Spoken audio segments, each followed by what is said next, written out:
கௌசல்யா தாசி வச்ச சகி வச்ச பாரியாத்வது பகினி வச்ச மாத்ரு வச்சோபசிட்டதி. அவன் வெறும் பத்னி மட்டும் இல்ல, எனக்கு சில சமயம் தாசியா இருப்பா, அப்படி கைங்கரியம் பண்ணுவா, சகியா இருப்பா. நான் ஒரு கஷ்டம் ஒரு யோசனை வேணும் அப்படின்னு ஒடிஞ்சு போய் உட்கார்ந்தேன்னா அப்ப வந்து ஆறுதல் சொல்லுவா. ஒரு சிநேகிதன் எப்படி சொல்லுவாளோ அது மாதிரி சொல்லுவா. சில சமயத்துல ஆத்காரியக்கம் பேசுவா, பாரியாவும் இருப்பா. எனக்கு பகினி ஒரு தங்க அக்கா சொல்ற மாதிரி ஒரு ஆறுதல் யாருமே சொல்ல முடியாது.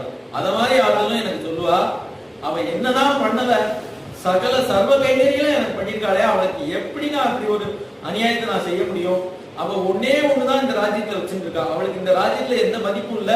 அவ ஒரு அடிமை வாழ்க்கை தான் இங்க வாழ்ந்துட்டு இருக்கா. ஆனா ஒன்னே ஒண்ணு அவ வச்சுட்டு இருக்கா. என்ன அப்படின்னு கேட்டா, ராமர் வந்து என்ன பார்த்துட்டு கௌசல்யா தான் பார்க்க போவார்.